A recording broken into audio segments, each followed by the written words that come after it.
Hello दोस्तों, स्वागत करता हूं मैं आपका हमारे नए सेगमेंट में क्लिनी लॉन्च नॉलेज पॉड। तो आज के वीडियो में हम ये बात करने वाले हैं कि क्लिनिकल रिसर्च क्या होता है, क्लिनिकल रिसर्च क्यों किए जाते हैं और ये इतना इम्पोर्टेंट क्यों होता है। हम इस वीडियो में इस बात पे भी बात करेंगे कि एक ड्रग होता क्या है और एक ड्रग क्लिनिकल ट्रायल्स तक पहुंचता कैसे है।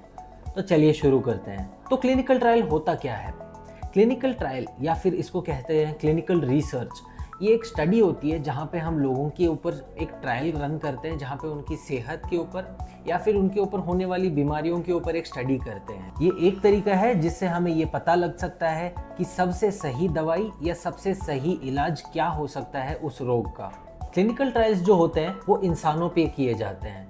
इंसान जो बीमार भी हैं और जो सेहतमंद भी हैं, दोनों पे ट्राई किया जाता है, तभी हम एक नतीजे पे पहुंच सकते हैं। इन स्टडीज से हमें ये पता लगता है कि जो मार्केट में ऑलरेडी बीमारियों के ऊपर दवाइयाँ की जा रही है या फिर ऑलरेडी जो ट्रीटमेंट किए जा रहे हैं, इससे बेहतर और क्या किया जा सकता है। जो स्टडी हम इंसानों पे करते हैं इन क्लिनिकल ट्रायल्स में, ये पहले ही एनिमल्स पे हो चुकी होती है लेबोरेटरी में।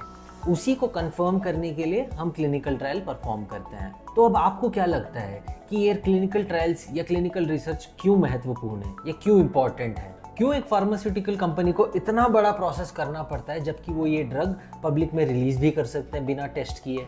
अब इस बारे में हम बात करते हैं एक एग्जाम्पल के साथ। एग्जाम्पल है थैलिडोमाइड इंसिडेंट।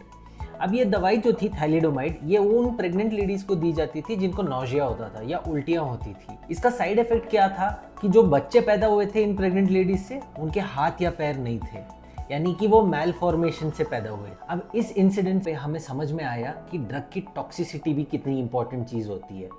तब से लेके आज तक हम हमेशा ड्रग पे 3 चीज़ों के ऊपर फोकस करते हैं। पहली, उसकी सेफ्टी, दूसरी उसकी एफिकेसी यानी कि वो कितना एफिशिएंट हो सकता है, और तीसरा है उसकी टॉक्सिसिटी यानी कि वो हानिकारक है या नहीं। यहाँ से हमें ये भी समझ में आया कि पेशेंट की सेफ्टी के लिए कौन से मॉलिक्यूल्स को कैसे टारगेट करना चाहिए, उसको डीएनए के साथ एनालिसिस करके फिर हम टेस्ट करना स्टार्ट करें। क्लिनिकल ट्रायल्स के बारे में बात करने से पहले हम बात करते हैं ड्रग की और उसके क्या क्या स्टेप्स होते हैं या फिर ड्रग की जर्नी क्या क्या होती है। तो इस जर्नी में 5 पार्ट्स होते हैं। सबसे पहला आपका आता है एपिडेमोलॉजी स्टडी, यानी कि हम देखते हैं कि ये बीमारी की अकरेंस क्या है और इसका डिटर्मिनेंट कितना होता है। उसके बाद दूसरा होता है आपका सैंपल स्टडी या फिर प्रॉफिटेबिलिटी। अब जो फार्मास्यूटिकल कंपनी ड्रग बना रही है वो ये देखती है कि इस मेडिसिन से क्या वो प्रॉफिट बना सकते हैं या नहीं, क्योंकि मान के चलिए कोई रेयर डिजीज हुई जिसका कोई ड्रग है नहीं मार्केट में, तो वहाँ पे आप प्रॉफिटेबिलिटी बहुत कम होती है। लेकिन अगर कोई कॉमन डिजीज है जिसका हम नया ड्रग या नया ट्रीटमेंट क्रिएट कर रहे हैं, तो वहाँ पे प्रॉफिटेबिलिटी ज़्यादा बनती है। तीसरा पार्ट आता है हमारा मॉलिक्यूलर स्टडी, जहाँ पे हम डीएनए के स्ट्रैंड से एक एक मॉलिक्यूल को टेस्ट करते हैं, जहाँ पे 50,000 से 1 लाख मॉलिक्यूल्स टेस्ट किए जाते हैं। इसके बाद हमको फाइनलाइज होता है कि क्या हम प्री क्लिनिकल ट्रायल्स में मूव कर सकते हैं या नहीं। उसके बाद आता है आपका प्री क्लिनिकल ट्रायल्स, जहाँ पे हम यही ट्रीटमेंट को या यही ड्रग को हम एनिमल्स पे टेस्ट करते हैं। अब एनिमल्स में लैब रैट्स हो गए या गिनी पिग हो गया, इस पे टेस्ट किया जाता है टू फिगर आउट सेफ्टी और एफिकेसी और टॉक्सिसिटी के बारे में। तब हमें पता चलता है कि क्या ये ड्रग सेफ है ह्यूमन बींग्स के लिए, क्या ये ड्रग का एफिकेसी है या नहीं, एफिशिएंट है या नहीं, क्या ये बीमारी को ख़त्म कर सकता है या नहीं, या फिर तीसरा जो मैंने जैसे आपको बताया था टॉक्सिसिटी, क्या ये हानिकारक है, क्या ये किसी की जान ले सकता है या फिर किसी को दवाई के तौर पे मदद कर सकता है। इन सारे प्रोसेसेस के बाद आपका अगला प्रोसेस आता है क्लिनिकल ट्रायल्स। तो चलिए डीप डाइव करते हैं क्लिनिकल रिसर्च के टॉपिक के अंदर। अब जैसे आप सब जानते ही हैं कि हमने प्री क्लिनिकल ट्रायल्स कंडक्ट किया है और जो भी डेटा वहाँ पे हमें मिला है, हम उस डेटा को एक एप्लीकेशन के तौर पे रेगुलेटरी बॉडीज को सबमिट करते हैं। इस एप्लीकेशन को IND एप्लीकेशन बोला जाता है, investigational new drug application. Regulatory bodies अगर इस एप्लीकेशन को अप्रूव कर देते हैं, वहां से हम क्लिनिकल ट्रायल्स की जर्नी को शुरू करते हैं। याद रखिएगा, सारे के सारे क्लिनिकल ट्रायल्स जो है वो सिर्फ और सिर्फ ह्यूमन बींग्स पे परफॉर्म किए जाते हैं। अब अगला स्टेप होता है हमारा एक परफेक्ट साइट को ढूंढने के, जहाँ पे हम अपने क्लिनिकल ट्रायल्स को रन करते हैं। अब ये क्लिनिकल ट्रायल्स रन हम या तो एक हॉस्पिटल में कर सकते हैं या फिर कोई ना कोई एक फार्मास्यूटिकल ऑर्गेनाइजेशन या क्लिनिकल रिसर्च ऑर्गेनाइजेशन के अंदर कर सकते हैं। अब एक एग्जाम्पल लेते हैं कैंसर का, स्पेसिफिकली लंग कैंसर के लिए। इसके लिए क्या रिक्वायरमेंट्स होंगे? सबसे पहले हमें वो हॉस्पिटल चुनना होगा जहाँ पे कैंसर का रिसर्च चल रहा है या कैंसर का ट्रीटमेंट चल रहा है।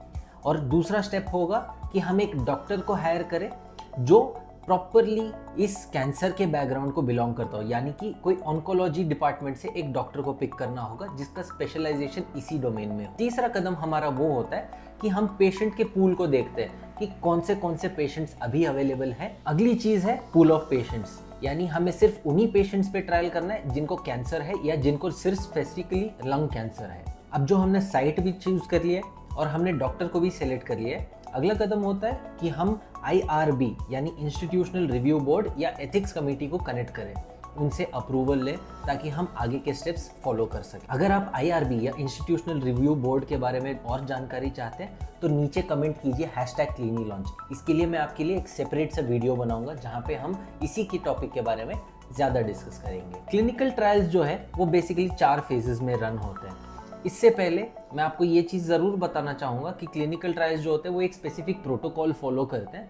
इस प्रोटोकॉल में सेफ्टी ऑफ द पेशेंट यानी पेशेंट को कोई भी नुकसान नहीं होना चाहिए, उस चीज़ का ध्यान रखा जाता है। और साथ ही साथ कुछ रिसर्च क्वेश्चंस होते हैं जिनके जवाब ढूंढने में हमारी बहुत मदद होती है। फेज़ 0 या फेज़ 1 हमारा पहला फेज़ होता है।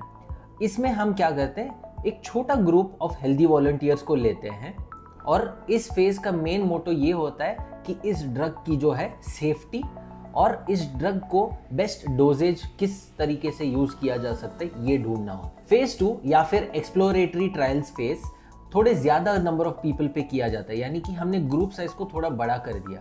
अब इस ग्रुप साइज में हेल्दी वॉलंटियर्स भी इंक्लूडेड रहते हैं और पेशेंट्स भी इंक्लूडेड रहते हैं। इस फेज का मेन मोटो यही है कि ड्रग की एफिशिएंसी को चेक करना कि क्या ये काम कर रही है या नहीं कर रही है।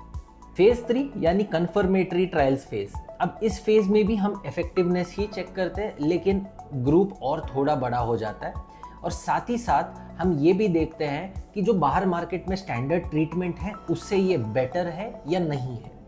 अब कभी कभी क्या होता है, इस ग्रुप ऑफ पेशेंट्स में हम कुछ ऐसे लोग को चुनते हैं जिनको हम प्लेसिबो देते हैं, या प्लेसिबो का माने आप ये बोल सकते हैं कि एक मीठी गोली होती है जो एक ड्रग की तरह होती है बट है नहीं। अब बात करते हैं फेज 4 की। फेज 4 में क्या होता है, हम अप्रूवल लेते हैं इसी ड्रग का या इसी ट्रीटमेंट का CDSCO से, central drug standard control organisation से। एक बार अप्रूवल मिलने के बाद इसी ड्रग को या इसी ट्रीटमेंट को पब्लिक किया जाता है। अब वहाँ पे क्या होता है, प्रिंसिपल इन्वेस्टिगेटर्स जो होते हैं वो क्लोजली एक स्पेसिफिक पॉपुलेशन पे नज़र रखते हैं और अपनी रिसर्च कंटिन्यू करते हैं ताकि आगे आने वाले साइड इफेक्ट्स का भी बारे में पता चले। आगे बात करते हैं हम पार्टिसिपेंट्स की। अब पार्टिसिपेंट्स कौन होते हैं, जैसे कि मैंने आपको पहले भी बताया था, हम बेसिकली एक वॉलंटियर को रखते हैं। अब वो वॉलंटियर या तो हेल्दी वॉलंटियर भी हो सकता है या फिर एक पेशेंट भी हो सकता है। साथ ही साथ एथिक्स कमेटी से एक मेंबर होता है और स्पॉन्सरर कमेटी से भी एक मेंबर आता है। अब इनके साथ प्रिंसिपल इन्वेस्टिगेशन या फिर प्रिंसिपल इन्वेस्टिगेटर और को प्रिंसिपल इन्वेस्टिगेटर ये दोनों भी रहते हैं। साथ ही साथ हमारे पास clinical research associate, clinical research coordinator ये दोनों भी होते हैं। अब बाकी बचे रहे वहाँ पे नर्सेज और फ्लेबोटोमिस्ट जो इस क्लिनिकल ट्रायल्स में हमारी मदद करते हैं। इस वीडियो में हम सिर्फ फोकस करेंगे एक वॉलंटियर पे। अब वॉलंटियर चाहे हेल्दी हो या फिर वो एक बीमार पेशेंट हो, उसको वॉलंटियर या फिर सब्जेक्ट ही कंसिडर किया जाता है। इस सब्जेक्ट के क्या क्या एलिजिबिलिटी क्राइटेरिया होते हैं और क्या क्या प्रोटोकॉल इसको फॉलो करने पड़ते हैं, आइए इसके बारे में बात करते हैं। अब कोई भी क्लिनिकल ट्रायल में सबसे इम्पॉर्टेंट एक चीज़ होती है, वो है आपका इन्फॉर्म्ड कंसेंट फॉर्म। अब ये इन्फॉर्म्ड कंसेंट फॉर्म में सारा का सारा प्रोसीजर रहता है, सारे रिस्क्स इन्वॉल्व होते हैं, इंक्लूडिंग कि इस मेडिसिन से क्या साइड इफ़ेक्ट्स हो सकते हैं या नहीं भी हो सकते हैं। अब बहुत सारे ऐसे मेडिसिन होते हैं, जैसे कि मैंने पहले भी आपको बताया हुआ था थैलिडोमाइड के बारे में। ऐसे मेडिसिन के बहुत ज़्यादा साइड इफ़ेक्ट्स हो सकते हैं, जिसकी वजह से इस इन्फॉर्म्ड कंसेंट फॉर्म को एक बहुत ही ज़्यादा इम्पॉर्टेंट टॉपिक बनाया गया है कोई भी क्लिनिकल ट्रायल में। अब कोई भी डॉक्टर जो होता है या फिर प्रिंसिपल इन्वेस्टिगेटर जो होता है, उसको क्या करना होता है, हर पेशेंट या हर वॉलंटियर के साथ बैठ के ये चीज़ डिस्कस करनी होती है इन डिटेल में। अगर उसका लैंग्वेज बैरियर आ रहा है तो उसको उस स्पेसिफिक लैंग्वेज में ये चीज़ समझानी पड़ती है, तभी जाके हम अगले स्टेप पे प्रोसीड कर सकते हैं। तो मेनली जो होते हैं वो 2 क्राइटेरियाज होते हैं हमारे पास, या तो एक्सक्लूजन क्राइटेरिया होता है और इंक्लूजन क्राइटेरिया होता है। अब इन्हीं के अंडर बहुत सारे सब कैटेगरीज आते हैं जिनका हमें ध्यान रखना पड़ता है। जैसे कि अगर बात करें तो एज होता है एक फैक्टर, दूसरा फैक्टर होता है जेंडर, तीसरा फैक्टर होता है कि वो बंदा हैंडीकैप्ड है या नहीं है, चौथा हमारा फैक्टर ये होता है कि क्या उस बंदे का कोई हॉस्पिटल में रिसेंटली एडमिटेड था या नहीं था, चाहे वो एक्सीडेंट के कारण हो या फिर उसको कोई बीमारी के कारण एडमिट किया गया था क्या। तो ये सारे क्राइटेरियाज को हमें ध्यान से देखना पड़ता है। इसके साथ साथ हमारे पास दो टाइप के ड्रग्स की भी एक कैटेगरी आती है, एक कॉन्कोमिटेंट ड्रग आता है और एक कॉन्ट्राडिक्टरी ड्रग की कैटेगरी आती है। अब इसमें हमें ये देखना होता है कि जैसे कि हम बात करते हैं कॉन्कोमिटेंट ड्रग की। कॉन्कोमिटेंट ड्रग यानी कि अगर ये बंदा पहले ही कोई भी मेडिकेशन पे है तो उसके साथ जो हमारा क्लिनिकल ट्रायल अभी चल रहा है ये दवाई साथ में ली जा सकती है। कॉन्ट्राडिक्टरी की बात करूं तो वो जो ड्रग वो पहले ही ले रहा है या जो दवाई वो पहले ही ले रहा है उसके साथ अगर वो हमारी भी दवाई लेता है तो उसका कोई ना कोई ड्रास्टिक साइड इफेक्ट आ सकता है। इसीलिए उस चीज को हम एक्सक्लूजन क्राइटेरिया में डालते हैं और इंक्लूजन क्राइटेरिया में हम कॉन्कोमिटेंट ड्रग्स को डालते हैं।